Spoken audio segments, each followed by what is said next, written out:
Hello and welcome to episode 68 of the Player 3 podcast. I'm your host, Luke Croft. Alongside me, we have the always visually stunning Larry Hunt. Hello. And then next to him, we have Dizzy. That's already his nickname, Cooper. Good evening. Then over here... That's a Seth thing, right? Good evening. And then over here, running all of the computers, all $17 trillion worth of equipment, Benjamin D. Hankins. The D stands for the division. Ha! Have you seen his taskbar on his computer? Oh, I've seen his... There's about 30. Yes. Or his internet browser. I can't do that. Can't do that. He's got like 75 tabs open. He can only see the icon of the site that he's on. Can you do that? You need to download an app called Pocket, and you send all the articles you're not ready to read till later to Pocket. And then I you tried read it them one later. time. It just didn't work for me because I never went to Pocket. I just Well, let's be honest. Are you ever going to those 80 tabs you have open? sometimes. Doesn't Pocket have a browser thing you can go to? Then you just leave the Pocket browser thing open. Oh, okay. Yeah. I might give that a shot then. I don't know. We'll see. Pocket 3 podcast. Pocket 3 Podcast. All right, we are the Player 3 Podcast. We get together every Monday over on twitch.tv/Player 3 Podcast. Normally, having some technical difficulties that we'll try to get sorted out by next week. So this is just over on youtube.com/Player 3 Podcast and on iTunes, Podbean, and Stitcher. Yes. Ben, could you let anyone still hanging in the Twitch lobby know we're not coming back? Sure. That's probably a good thing to do. Oh, I tweeted out that we weren't going to be there either. So Well, if they're not... Okay. yeah. All righty. What have you guys been playing? So much space. It's a new segment, Ben. It's called What Have You Been Playing? So you're going to need a jingle for it. We'll give you a couple seconds. But yeah, so in this section we talk about what we're playing. So let's move on to our newest segment. What have you been playing? What do you play? What do you play? Okay, I can dig it. Yeah, that's cool. All right. It's quick. That's what the jingles need to be quick. Yes. Larry, what have you been playing? What have you play? Nothing this week. It was a busy week for me, and every day I sat down to play games and mostly just fell asleep. That's important. That's very important. Because I don't think you get much sleep, do you? You go to sleep pretty late. I didn't used to, and the older I get, the more I need. Mm-hmm. Mm-hmm. See, Is that how it works? I find the older I get, the less I need. I can't stay up till like 1:30 anymore. I'm like dead. Maybe it's not an issue of me aging. Maybe you're a freaking sleep vampire, and you're still in my sleep powers. Oh, called out! Sleep vampire. That was right into the mic. My bike's off. Oh man. Yeah, I've always been the guy who can go to bed at like 1 and wake up at 6 Ugh. or 7. You know, I don't need much sleep.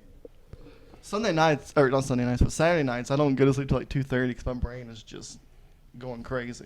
Well, because you're like, is it just gonna be me there? Is my alarm going to go off? Oh gosh, I've had Am I that gonna get nightmare a fired? ton of times where you guys have been calling me, and I finally wake up at 9:30. Church has been going on for an hour. Ugh.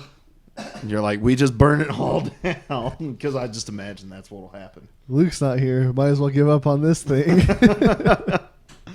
How about you, Diz? What have you been playing? Playing a lot of Minecraft.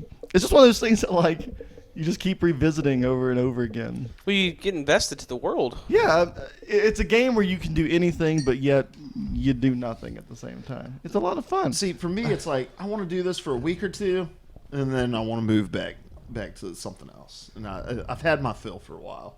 I'm ready to get back to shooting things. Yeah, we've been neglecting the Division. Yeah, I think we need to investigate Ark. It's like a realistic Minecraft with dinosaurs. Dinosaurs. Dinosaurs. We will spare no expense. Do you mine stuff? I think Do you craft stuff. You definitely craft. I don't know if you mine. I've been playing Craft. I've been playing a lot of MLB The Show Mob. during the day, and then Minecraft at night. I've also started Gears of War Ultimate Edition, so gonna start the beta tomorrow. Pretty excited about Nice. that. Which moves us in to the way we get every show started with Over. the releases of the week. Releases of the week. Clap, clap. Yeah, today we did get the show started over. Kind We gotta kind do of it again. Releases of the week. Clap, clap. My mic was off. Turned Sorry, off. guys. kind of a slow week. We've had some busy weeks. We had Dark Souls, Ratchet and Clank. We had Quantum Break. We're about to go into Mirror's Edge and Uncharted, and so a little bit of a lag week here. The only real big thing of note coming out is the Gears of War 4 beta.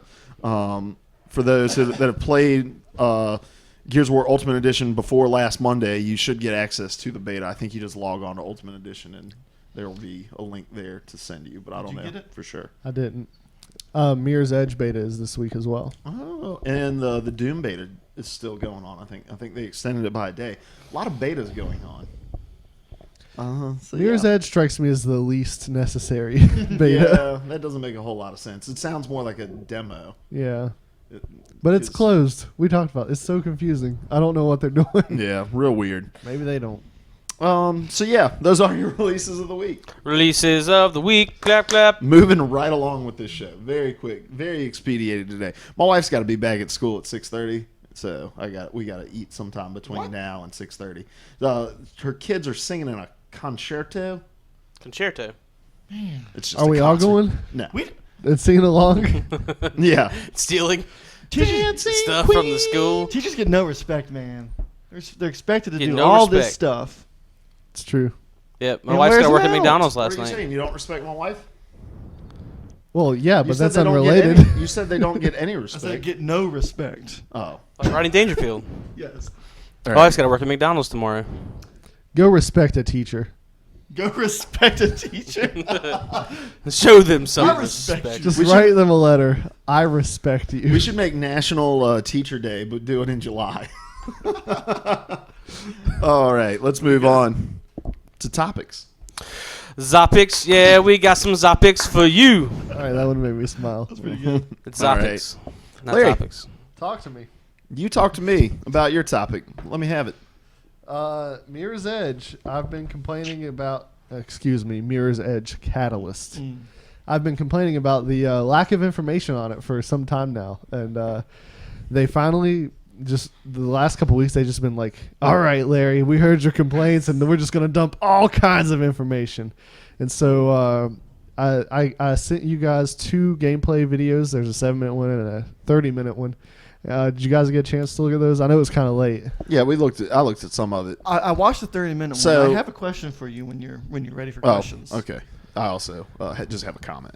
Our stream here does not do this justice. How good this game looks. This is a beautiful game. I was gonna ask, when do we get past the Mirror's Edge footage and get to the Mirror's Edge Catalyst footage? Even when I was watching it on my iPad before, it just does not look all that different to me. It looks aesthetically identical. The only major Yeah. difference I saw personally was when you do a certain attack, it goes into like a cinematic if you flipping the person around and stuff. But you're the expert. Is there you All see any other so differences? for you guys, you're like, this is just identical. That's how you feel about it? No, I like the new That's okay. cinematic. No, yeah, pretty the cool. combat now, like watching the combat, that looks a little different. But as far as like the world and the layout and the HUD and everything that's going on right here, just Yeah. in the world outside of the combat, looks exactly the same. So, will you fast forward to the Mirror's Edge Catalyst footage for me?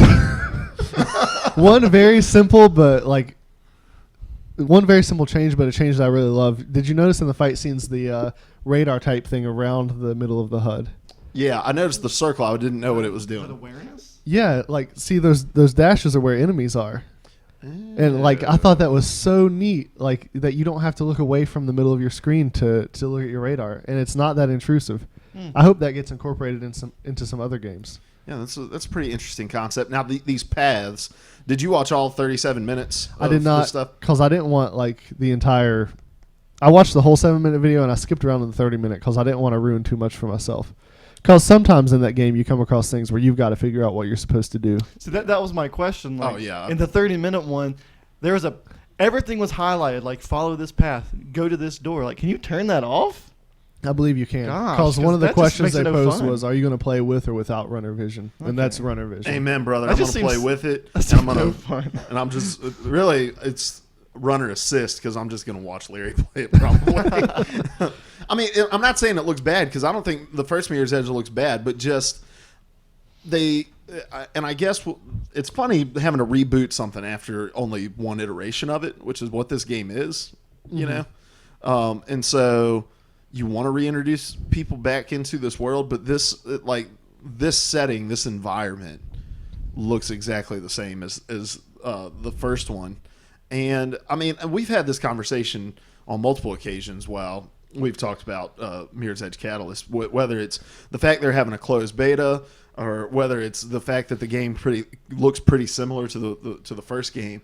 Is like, is this game going to grab anyone who wasn't a part of that original audience that couldn't carry this thing to a sequel?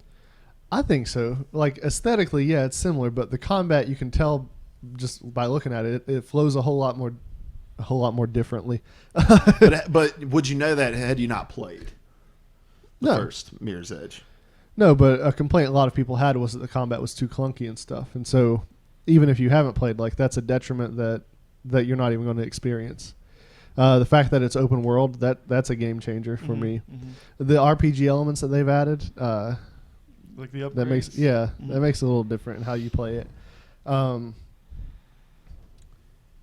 I did notice there were some slight graphical glitches. I saw a police officer like fall through the wall in one of these shots. Mm-hmm.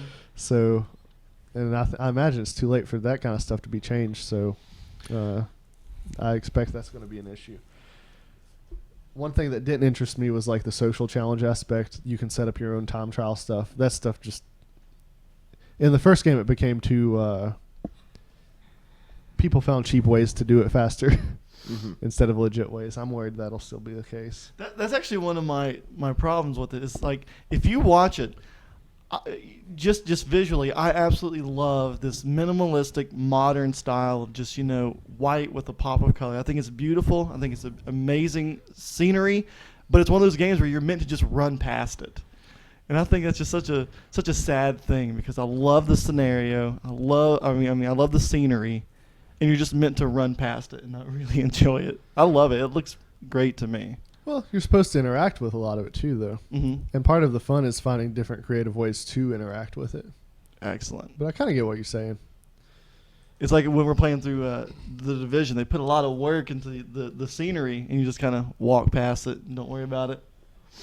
As far as the graphics go, I did the cutscenes are not Esurance this time. Like the first game, it was like watching Esurance commercials after every mission. It was so aggravating. I'm like, you have this gorgeous game and you like did this stupid like Esurance art. There's no other way to explain it. That's all you use that art for, is your Esurance commercials. Yeah, these cutscenes do look really good. And this is kind of a memory. No one's really moving, but even the ones where people are moving I'm glad they used that really good art style. And one last thing I noticed that really excites me is in the 30-minute gameplay trailer, like eventually it gets to this mission and it says this mission is about 2 or 3 hours into the game. And it's the mission that was heavily advertised in the trailer, where you wind up stealing that data, getting the notice of the guy who heads up Kruger. Which seems to imply that this is going to be a pretty big, lengthy game. So that really excites me. And the story seems like it's going to be really good. I'm always a sucker for rebelling against an overbearing government. So since you said it's open world, does that mean like you just kind of go around, there's like other missions you can do? Yeah. You just find them? My worry there is that there may be some Assassin's Creed like repetitiveness to those missions. But a lot of time trial kind of stuff, or just get to this point and retrieve this collectible or whatever. I mean, and that's kind of the problem with taking these linear games and moving them into that open world setting, is figuring out how like the side quests can mesh into the world you've already created without making it just seem like a bunch of filler. But they've had this game in the works for quite some time. So, I mean, I'm excited that you're excited about it, but the footage that I saw just didn't move me super much. Yes. Yes, words. Anything else?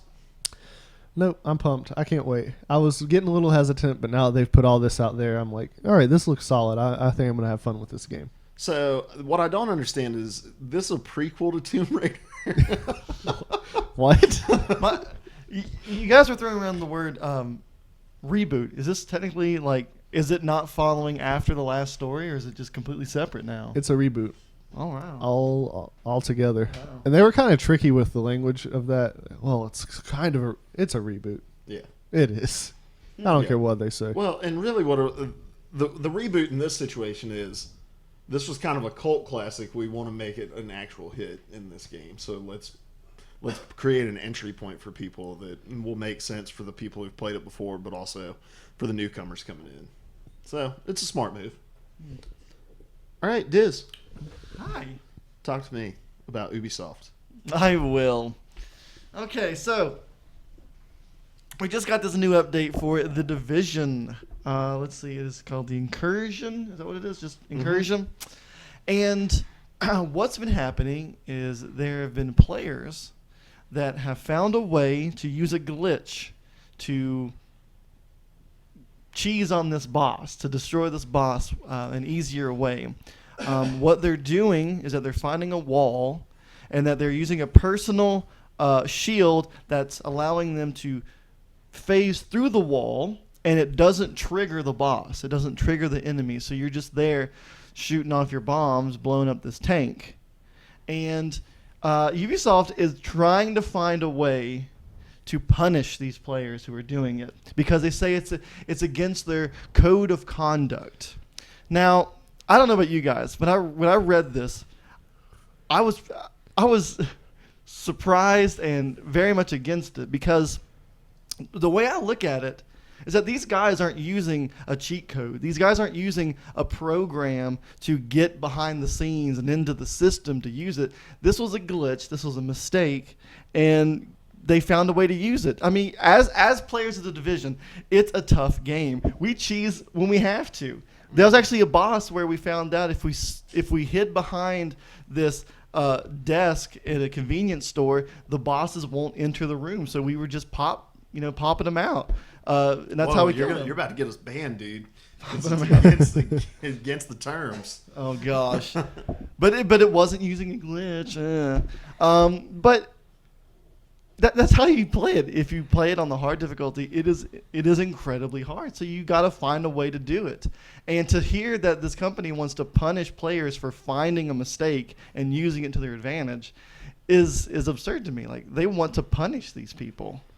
Yeah, you think that's a good reaction? Like, No. they need to punish them? No, that's my problem with it is, like, it's a mistake Ubisoft made in designing the game, and they just missed it. So rather than finding a way to punish these players, why don't you find a way to patch it and make it right so that you can't do it anymore? Like when the loot cave, when Destiny was there. And, like, just make a quirky little moment out of it like they did with the loot cave. Because what was it that they did? They said that the troops that are coming out of that were spawning here have decided to find an alternate attack strategy because the caves doesn't seem to be working too well.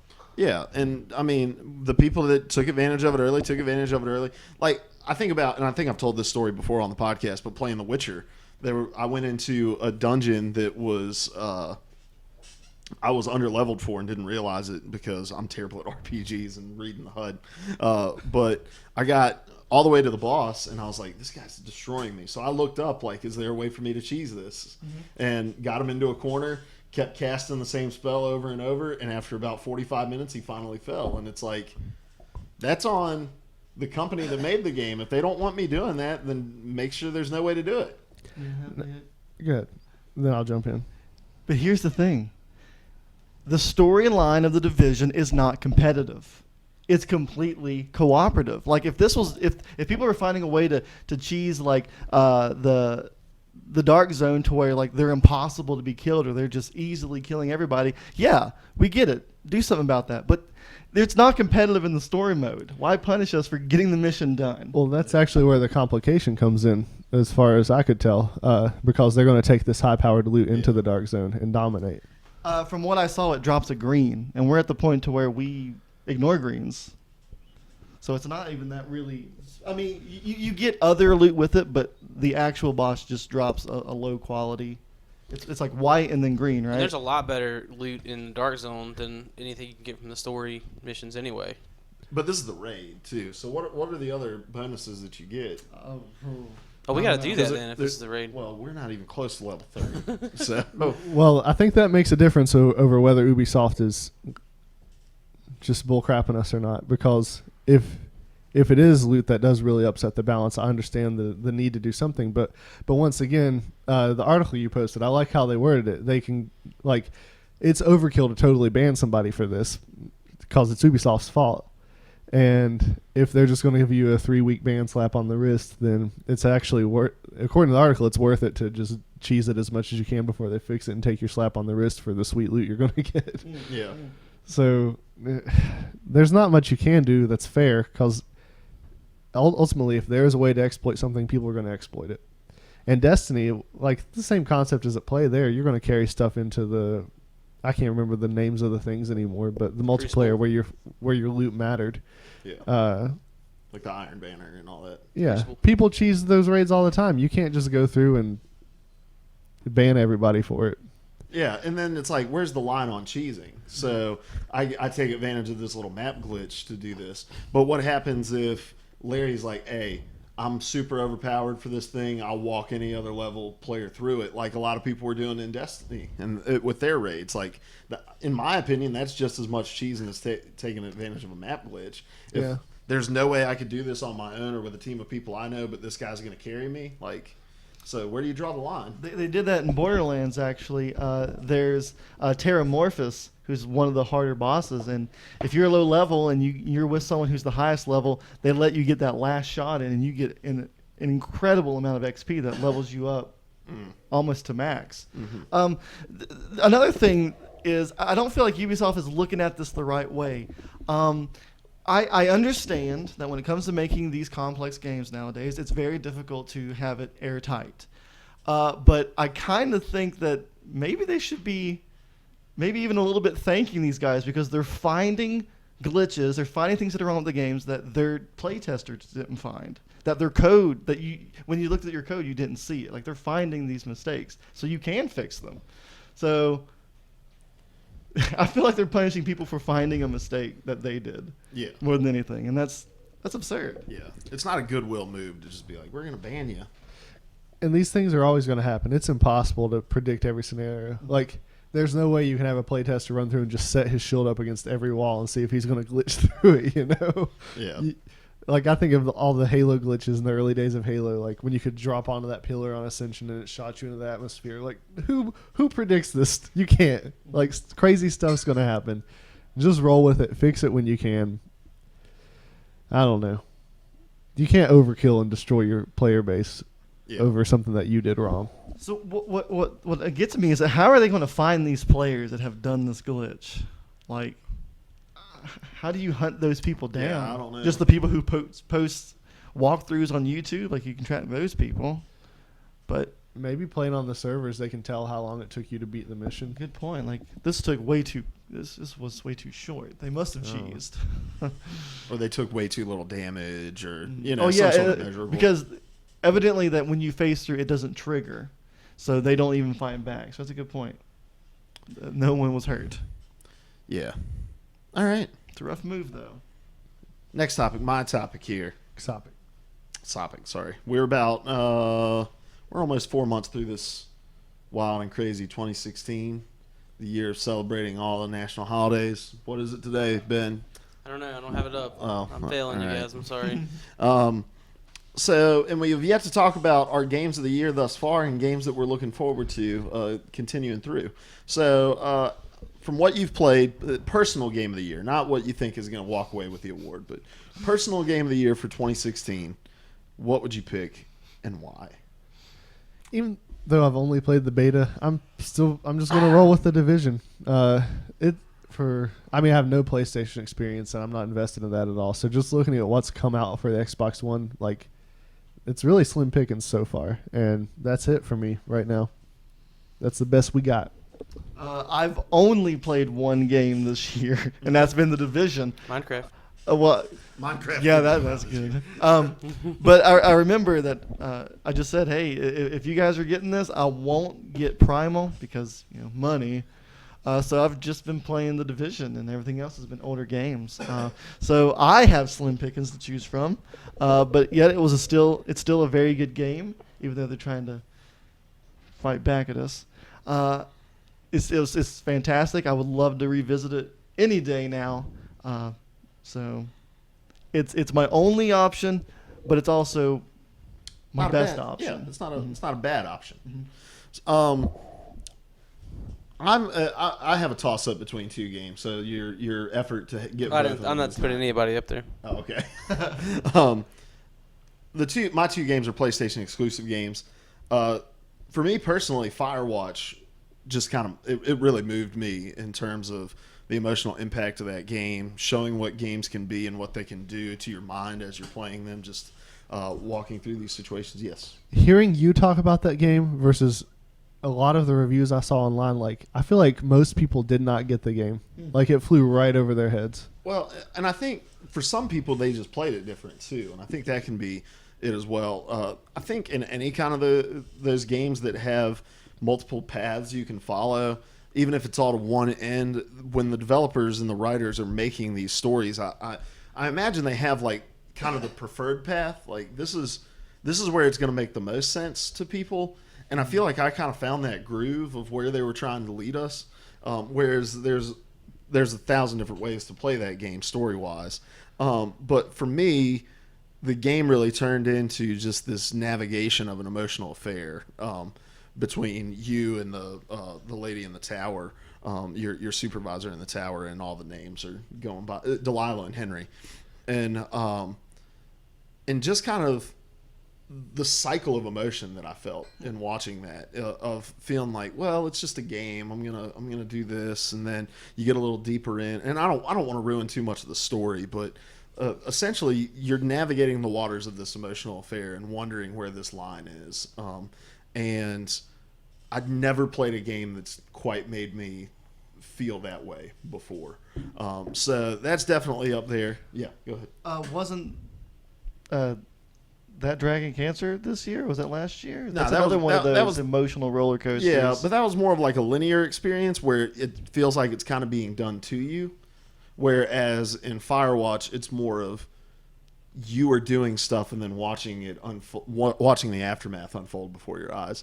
That Dragon Cancer was moving, but it was always intended to be moving. You know, like playing Firewatch, really the only thing I'd seen from it was the opening cinematic. Not the opening cinematic, the opening little playable portion of the game where you walk through and you find the kid skinny dipping and you pick up the radio and decide what to do with it. And it's real like quirky and lighthearted, and then it starts to get heavy. Well, it starts off heavy in the very beginning and gets even heavier as you go through the game as well. And that was just, it kind of blindsides you immediately when you start the game because that's not how it was advertised to be. And I kind of appreciated that.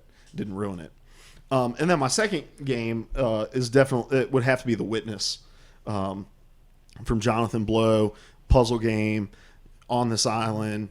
A lot of thinking, a lot of drawing, a lot of writing. The Tetris effect really came into effect where I'd go to bed thinking about two puzzles that I got hung up on. It's the Dark Souls of puzzle games, where sometimes the best strategy where you're at is to get up and walk away from it, which I learned from playing Dark Souls and Bloodborne, that when you get stuck, sometimes it's best to walk away and then come back to it later, and you'll just have kind of an aha moment. But that to me was a game that really like that. Those are the kinds of puzzles that it showed you what can be done in like that 2D space. It's this 3D game where you're exploring this island, but yet there's these 2D puzzles that are just so complicated, and you can just really get your gears turning. So, yeah, those have been my two for this year. Excellent. So we have 8 more months left in this year, about 7.5 more months actually. What that is coming out in the future are you most looking forward to in the year 2016, the year of our Lord? I'm really looking forward to the console release of Sad Satan. Is that? Are you being serious? But actually, I'm looking forward to when Silent Hills comes out. Still not happening. Okay. I'm really looking forward to No Man's Sky, but I can't play it because I don't have a PlayStation.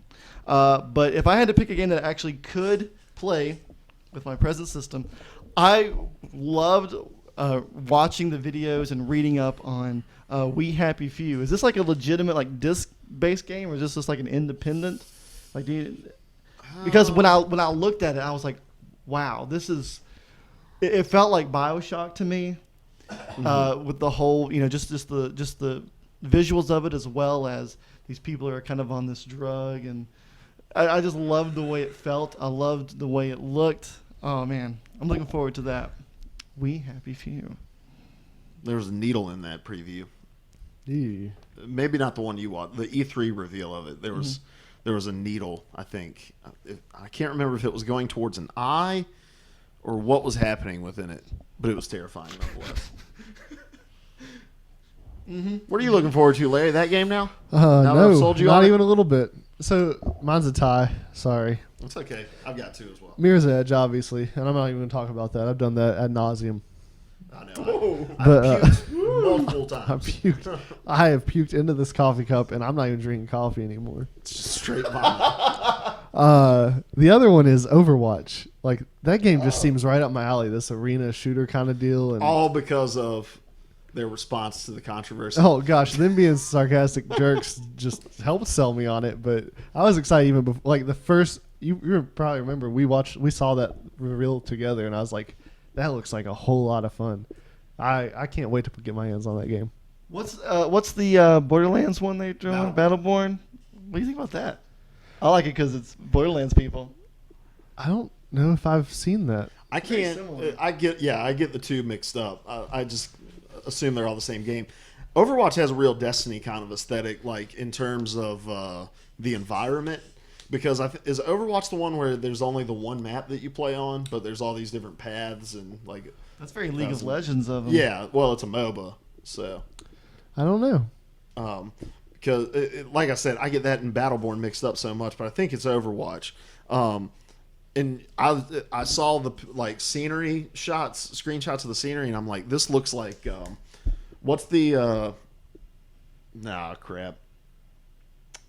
It's our favorite Control map that we play. It's like in this overgrown stone-based structure. You've got the cave on the right-hand side, and you've got that platform on the left-hand side. It's got like a little raised island that snipers like to get to over by B, and then C is sitting down like in a tunnel.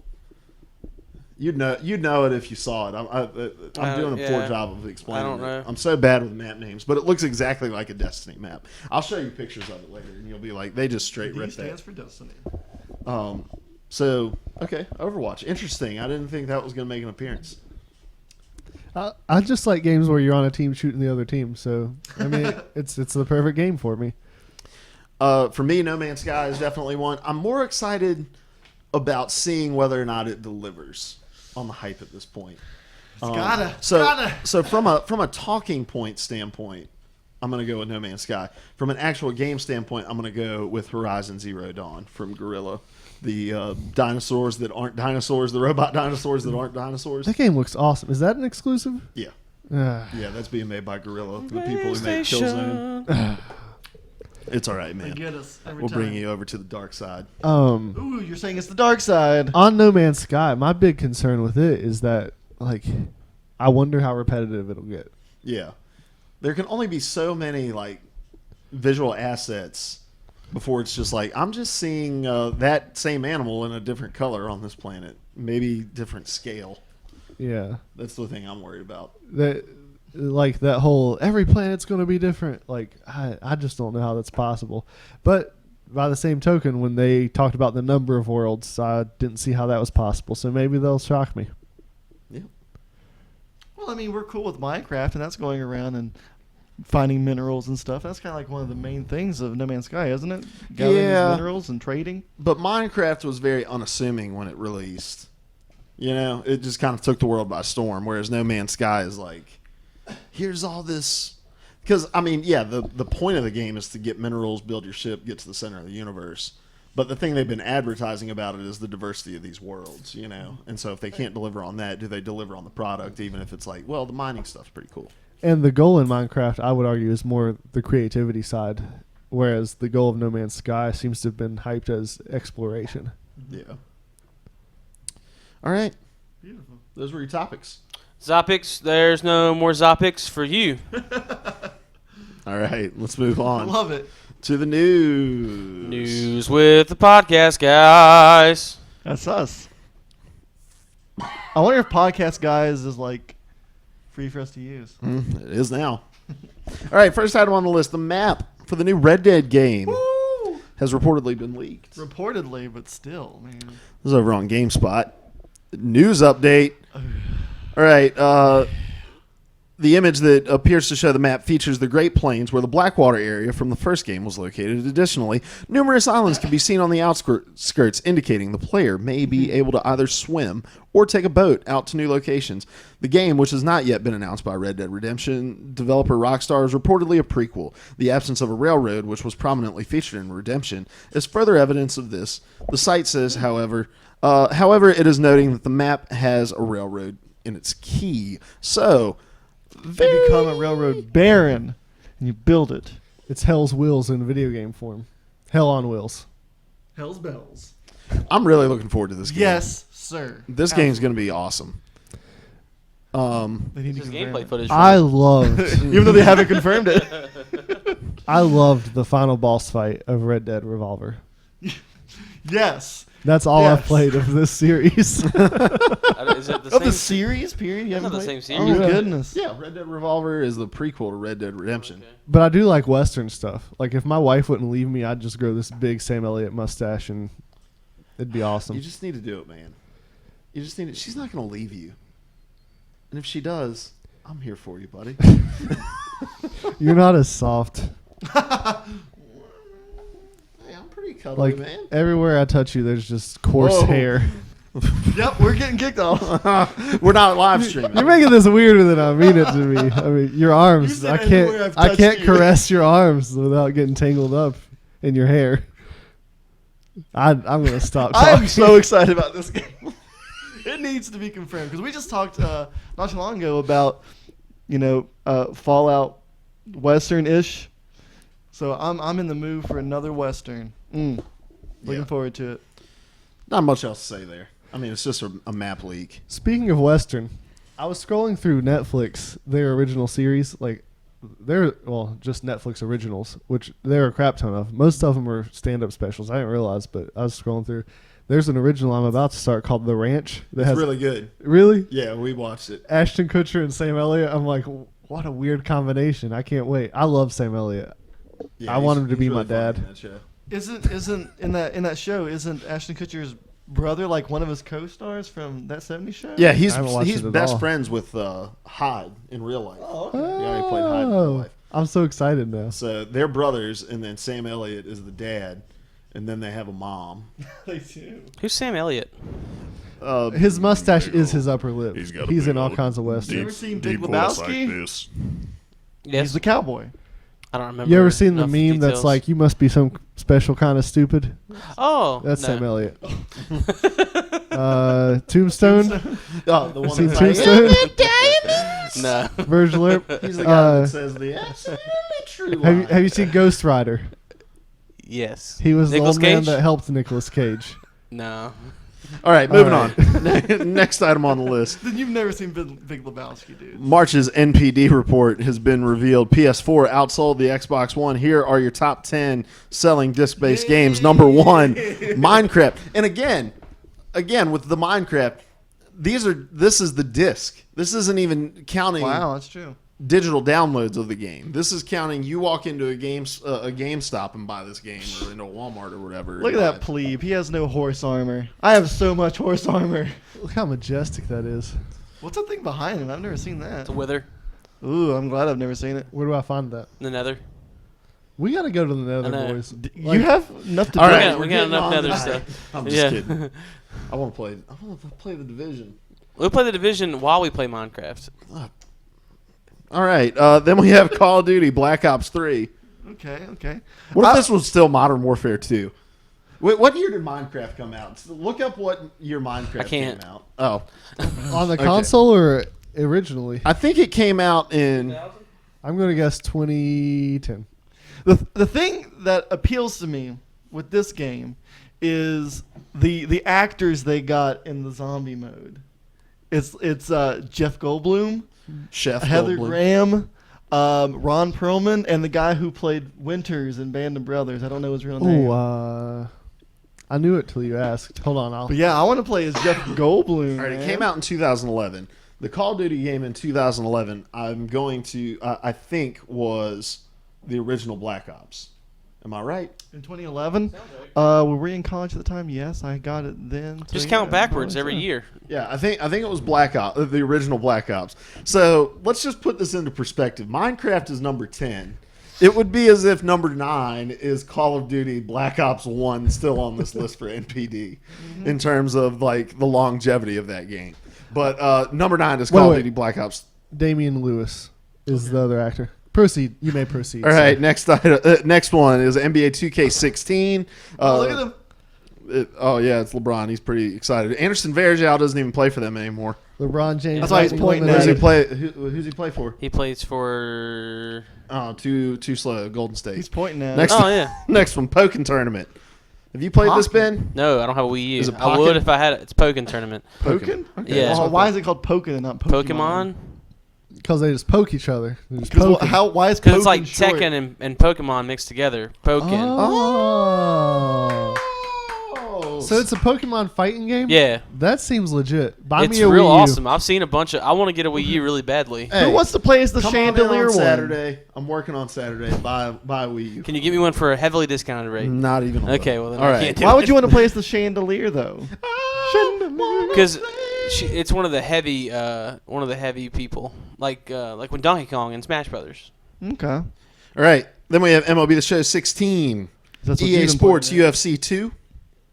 This was entertaining for a while, but Go ahead, was it Seth that played as like the two really huge Really fat hairy guys, dudes? yeah. It was pretty entertaining. I like this screenshot here that implies that Ronda Rousey knows how to throw a punch. I'd like you to say that to her face. I'm fine with that. She's great at grappling. Have you ever watched her throw a punch in slow motion? Look it up later. It's hilarious. I'm just going to go ahead and It's like- guarantee it still hurts. All right. Then we have Grand Theft Auto 5 before Ronda Rousey comes busting through the wall like a Kool-Aid man. Well, you know how Larry punches. Would you rather get punched by him or Ronda Rousey? I'd rather get punched by Larry. You You're know not what? a trained fighter. Well, actually, Not to the extent of her, but I'm taking a punch say from I'm you every untrained. single day over Ronda Rousey. I'm telling you, I don't think. You would take a punch every day from him, over a punch from her once. No. Would Oh, you okay. rather Any get day I would pick. Would you rather get hit in the face by Floyd Mayweather Jr.? Do you think you could get hit in the face by Floyd Mayweather Jr.? Would What's you do the it least- if you What's the paid- least I would do? Yeah, we asked Ben. We were like, "What's the least amount of money you would take to take a punch right in the face from Floyd Mayweather Jr.?" And he said, "You pay my medical bills and buy me a PS4." Did you guys see where that woman fell asleep in the mall and people were editing her into pictures? Like she's like sprawled out on the couch all sideways with her leg cocked up on the couch. Oh gosh! And so someone edited her in instead of Holly Holm kicking Ronda Rousey in the face, it's the lady on the couch. It's great. You got to look that up later. this game was fun, but I felt like Hold I on, was. they don't know what this game is yet. I Number haven't said it. 4. Number Yeah. 4 is Grand Theft Auto 5 for our audio listeners. The thing with this game is that I felt like I was still in tutorial after like 2.5 hours. That's one of the problems I have with any open world RPG game is I'm in the tutorial. Not Minecraft. It's like I'm tired of having to control this dog. I don't want to anymore. Stop making me do it. I've just never been able to get into a GTA game outside of just. This one was causing actually a really ruckus. good. This was actually a good story. I thought. I beat it. Another shocking game to be on the MPD this long. Then we have The Legend of Zelda Twilight Princess HD, the re-release for the Wii U. Then number 2 is Far Cry Primal. Nice. I gotta give it a shot, man. Far Cry, some would Far say. Cry. And then number 1, obviously, The Division. Yep. All right, so that's your MPD. Nothing too terribly shocking there, I don't believe. Well, I mean Minecraft because it's just so Well, old. Minecraft's going to continue to shock us every month, I think. For the next 7 years. All right, next item on the list. There's a new Ghostbusters game coming out on July 12th. Who are you going to call? Ghostbusters. With the female cast. I think it's a bunch of randoms. Yeah. A mixed cast. Yeah, so the trailer is going to roll up through here. You know what I thought of? I thought of 2 things. Goosebumps. Luigi's I thought Mansion? of Goosebumps, and then I thought, is this a pre-roll Mucinex commercial? But then I saw the logo and I was like, okay, this is the actual trailer. This is being made by Activision. Like I said, being released on July 12th. Now, I didn't know about this game, and when I saw this in the show notes, I was pumped. Have you guys played the 360 game, Ghostbusters? Mm-mm. It's a whole lot of fun. Like, it's not a super graphic masterpiece by any means, but it is just a really fun game. And you get to live in this world that's just like, what an interesting world that was developed. A lot of people consider that 360 game like the spiritual third movie. It's worth going back and playing. So I'm pumped about this, and it looks like it's a 4-player game, so we should get on and bust some ghosts. I'm wondering if you can just create your own Ghostbuster. That would be so legit. Now, in order to enter into this world, do you have to take a Mucinex pill, and then it dissolves that congestion right out of you? It looks like a No. top-down game, and I just kept thinking of Blue Wizard needs food badly. Yeah, that's true. The 360 game was like a third-person over-the-shoulder deal. I like that. I mean, I'm a first-person guy, but I'd rather have third-person than the top-down, though. Yeah. I don't know. It makes it feel like a turn-based game to me. And they invested so much in the lore of that other one. Like, there was a whole lot to read up on and study. And weren't they allowed to use like a cartoony likeness of like Bill Murray and all those guys? Yeah, I'm pretty sure they Dan voiced Aykroyd? it. Really? I may be Where was mistaken, I? but I'm pretty sure. And you played like a fifth guy they were adding to the squad. A fifth guy, okay. Was They just called you rookie. Oh, Your name tag yeah. said rookie. Moranis not in it? Like another great licensed game, Duck Dynasty, where you get to try to win the hand of a Robertson daughter. Is that really Seriously, the that's point of the the premise? I don't know if you're trying to win the hand. You're trying to get into the family and prove yourself. And I'm How like, else do you get into how the else do family? you get into a family Yeah. than to marry someone in it? Adoption? Maybe. Touche. You kill somebody. True. And just shave off his beard and glue it to your face. Some families, yes. Ah, yes. One family in particular. Blood in, blood out. There you go. Are you implying gangs or families? Some gangs consider I mean, themselves the family. It's a support system. Fable Legends has officially shut down. Well, that's shocking. All unspent gold can be refunded. Here's the quote from the developer. Quote, from all of us here at Lionhead Studio, we would like to thank you for participating in the closed beta and being a part of the game's development. All stories have to end eventually, but the memories of heroic triumphs and villainous plots will last forever. At least until the generation that played them died. Thank you for your support. You are all legends. Wait, hold up. It says, okay, it says that all the stories have to end. Is that what it said? Yeah. This one hasn't even really started, though. All stories have to begin in order to end. Yes. But he's saying Good Fable job. as a whole, I Oh, guess. gotcha. So, Nice Yeah. job, Ben. yeah, good job. That looked good. Your D comment stands for directing. has just thrown me into this existential crisis. The memories last till the generation that made them died out. Like, that's true of everything. Eventually, the void swallows it all. It's so true. But just wanted to pay some lip service to that because we talked about the potential of that game possibly getting saved at the 11th hour. Doesn't look like it's happening. Just got That's- hacked up. All hacked up, boys. Isn't that the idea of the Day of the Dead? Of like, always being remembered so you'll never be forgotten, essentially? Because when you're forgotten about, you never existed. I think that's what the reason why they celebrate that. Is to keep everyone It's in weird. their memory. It's weird. Because like there's people that have died that no one remembers anymore. Probably just from 5 years ago. Yeah. Probably from And just we're a year all ago. probably going to be some of them. Oh gosh. There's two ways to avoid that. You either do something so great they can't forget you, or something so terrible. It's way easier to do something too. It really is. That's why so many choose the path of infamy. Next item on the list. EA has confirmed the pre-E3 play event and confirms also that Titanfall 2 will be there. The event, which is called EA Play, will include a press conference, gameplay demos for media, and the opportunity for the public to come and play its latest titles. Here's the full schedule. I'm not going to go through the full schedule, actually. But Play LA is going to be Sunday, June 12th through June 14th. Now, I did want to make a note. Whoa. Yes. EA Play LA. EA Play LA. That's fun. I approve it. One of the things to note within here is And you know what? I am going to walk through the schedule. They're going to have a press conference like they would normally at E3 on Sunday from 1 to 2 p.m., which is crazy. I'm having VBS that day, so I can't go. Oh. What day? 12th or 11th and 12th. I'm free. Normally that would be my week of camp, but it's not. Is it the week after this year? Uh-huh. Interesting. Oh, you're going to be around for E3? Uh-huh. Party at Luke's house watching E3. Heard that. All right. Maybe we'll do something special for E3 this year, like some live reactions after we watch all of them. And some of mine will be like this. Up top. Bring it in. Starting the shot. All right.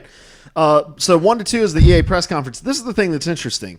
Oh. 2 to 4 p.m. Thank you, Ben. Look at that. 2 to 4 p.m. is when it will be open to the media, and then for the next 6 hours after that, it's going to be open to the players. Now, Monday, the whole schedule is open to players, and then on Tuesday, it's open to the industry and to E3 attendees. Neat.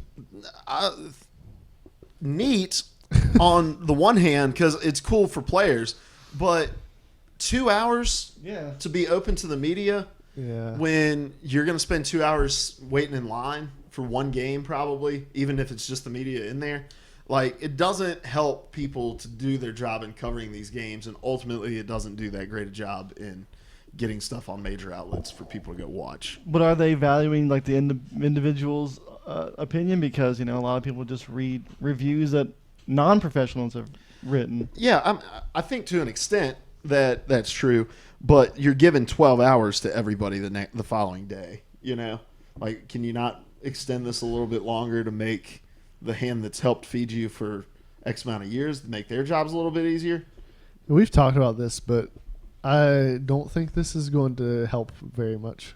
Mm-hmm. Just because a bunch of garbled stuff coming by word of mouth. Like, word of mouth is good and necessary, but you also have to have like this high quality coverage of your game, I think, and I'm not sure how much of that they're going to get. Yeah.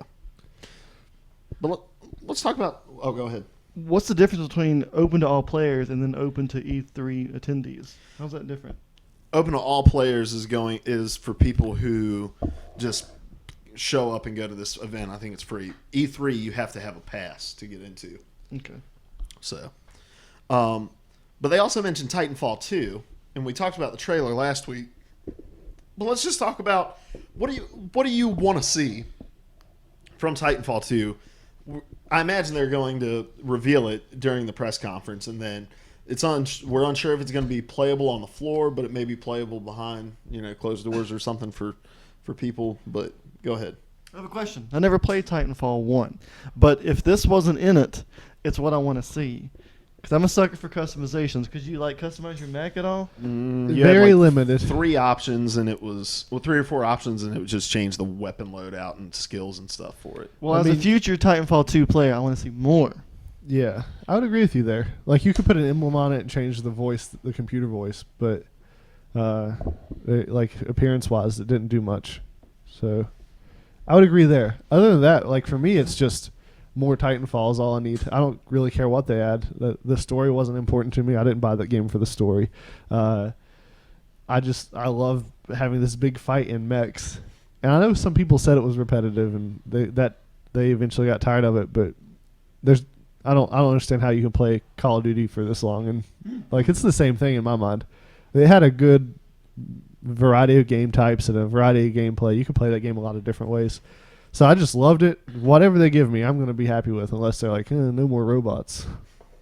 I want a story that they care about if they're going to do it. If you're not going to do it, don't do it. Yeah, true. I also want destructible environments. Ooh. I want this game to only be on Xbox One and PS4. Let's stop worrying about past gen. Destructible environments. Maybe on the Xbox you can power that with the cloud or whatever to help, but that way, I mean, that was my biggest issue with Titanfall was I'm this huge, powerful robot of destruction, yet if I hit a wall with a missile, it doesn't go anywhere. And so make everything destructible. Make it Battlefield-esque destructibility, where if our match goes on long enough, we could destroy the entire thing, and it's just an open playing field, and you're having to dodge rubble, and you can use the rubble. It maybe creates new lanes when buildings fall down. Or a gravity gun? gravity gun. A Where you gravity just gun? Pick it up and throw the rubble at people. Half-Life, I believe. That would be so fun. That would change the dynamic of that game. Because, like, there were some maps, like the one where you're in that little village and there's that tower in the middle, and you'd always get a sniper up in that tower just causing problems. What if you could all just hop in your mechs and just chop his tower down? That'd be so awesome. Yep. Be really, Just really great. snatch him out of the air and bite his head off and throw his body at his crestfallen comrades. But I'm kind of like you. If they just give us kind of what one was with some improvements in it, I'll be okay. But wish list, destructible environment on top. And customization, that would be sweet. Like just giving your Titan a sweet paint job. Ooh. That's one of the things I've like. I mean, anything that has customization that's tied to your abilities, like Destiny, where you put different armor on, is like, what if I like the way that this lower armor looks? Like being able to apply that, like with the mech, there may have been one that looked cooler, but you didn't maybe like the weapons that it carried or whatever. I'd like to be able to do whatever and it really not affect what my character is able to do. Yeah. Last item on the list, the new Star Wars Battlefront DLC has been announced and will feature Lando.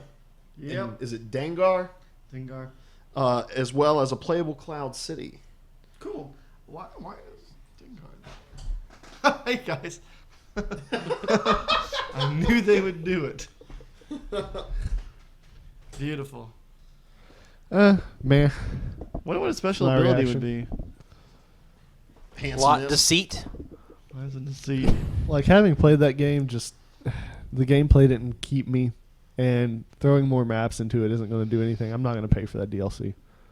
Well, a lot of people already have with the $50 season pass. What if a special ability is just giving birth to Finn? What if it's And that's just, the way we learn. you just mid-match switch to the other team if they're winning? The trader move. Beautiful. All right. You bring out your. Wait, never mind. We're not going to go there.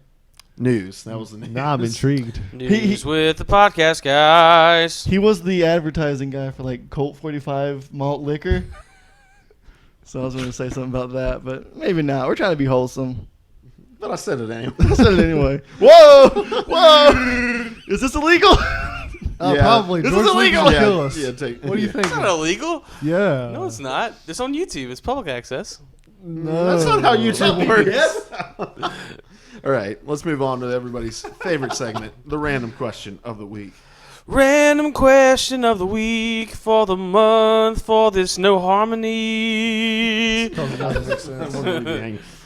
It's my week, and I don't really have a question. Oh. I really just need to bring something to you guys' attention. I'm going to close this, and I have some bad news to break to you. I didn't put anything about this in the show notes because I wanted your visceral reaction. Bad news. I know what you're going to say. There's an animal uprising. Let me walk you through what's been happening seen over this the movie last few before. weeks. And it's not Jumanji. Aw. It's way more terrifying. Planet of the Apes. 2 weeks ago, P22, a mountain lion, broke into a zoo and ate a koala bear who was covered in syphilis. Of course. Did you know all koala bears Yep. are covered in syphilis? If you get peed on, you got to go get tested. Yeah, like koala bears. What is all have- what is happening? Is that true? Yes. Last year when I did the Outback Rock thing, I was looking up facts about Australia, and I'm like, maybe I shouldn't tell them this fact. I did anyways, but Did you? no, I didn't tell the kids about Did you syphilis. explain in harsh detail what syphilis was? With a pictures and slideshow. stuff? Oh man! So anyway, this mountain lion eats this koala bear, gets syphilis, and so crazy animal event number one. Then earlier last week, yes, Was the mountain lion like in the park, or was it a wild one? Yeah, it was a Okay. wild mountain lion broke in. Then Inky is an octopus that got caught in a fisherman's net and left on the shore to die, and was then rescued by an aquarium who had nursed him back to health and kept him in the display to hopefully mate with the other octopi that they had, so that they could get more octopi. Well, Inky ain't about that life. Inky crawled to the top of his tank, pulled himself out, crawled across the floor to a drain pipe, and escaped into the ocean, where the aquarium employee said, we're not going to bother chasing him. If he wanted it that bad, we'll just let him have it. Then, fast forward a couple days later, somewhere in Asia, a chimpanzee breaks out of the zoo, and the only thing I saw from it was it being perched on an electrical pole as a guy in a cherry picker went to try to get him, and he lashed out at him, teeth showing, and just clawing at this guy who was trying to rescue him from electrocuting himself to death. Chimpanzees are terrifying. Like, they'll snap your fingers off so that you can't fight back, and They'll serve you hot tea on a cold summer evening. They have done that. yes. Wait, isn't that nice? Yeah. They just break your fingers or try to rip them I off. think they bite them off. You can't drink the tea with the So you can't with the, punch 'em anymore. fingers.